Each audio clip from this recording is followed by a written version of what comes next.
17th century, the territory of modern Moldova was often subject to Tatar raids.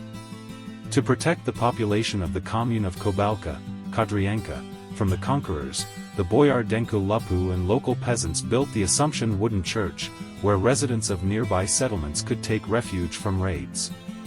In 1840, a large group of believers was able to use the money raised to begin construction of a church in the Moldavian style named after Street Nicholas the Wonderworker.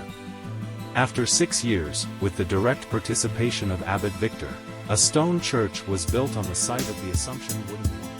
The first abbot of the monastery was hieromonk Samuel, who after his death left a will, where he indicated the boundaries of the monastery lands. He also described in detail how the Tatars plundered the monastery and stole all the documents. In 1940, Archimandrite Broja Joachim, originally from the Bravica commune, was appointed rector of the Tsyganesti Monastery. After World War II, the Soviet authorities tried several times to close the monastery. Even under Joachim Burla, a military delegation tried to close the monastery. They were well received and shown how monks live and work. What they saw had the most positive impression on the delegation and they left the monastery. However, in 1959, the monastic community was closed by local authorities, and the monks were forced to leave the monastery. All property, icons were looted and burned, and the monastery cemetery itself was razed to the ground.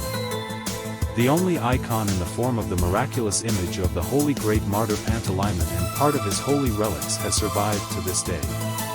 After the monastery was closed, a psychoneurological hospital and a grocery store were located in the buildings of the complex. Such a monstrous seizure of someone else's real estate, land, defies any reasonable explanation.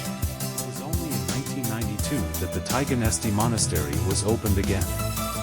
After merciless exploitation, the buildings of the complex were in a dilapidated, looted state and needed major repairs.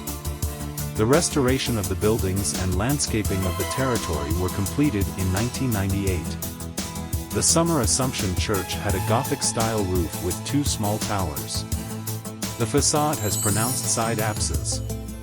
The choir is located at the top of the narthex, and the temple itself has an original vaulted ceiling. Currently, there are 3 churches on the territory of the monastery. Of these, the most recent was erected in 2009 in honor of the icon of the Mother of God, life-giving source. The building itself was built over a source of spring water. Pilgrims and visitors to the monastery can visit the library, which contains books published more than 100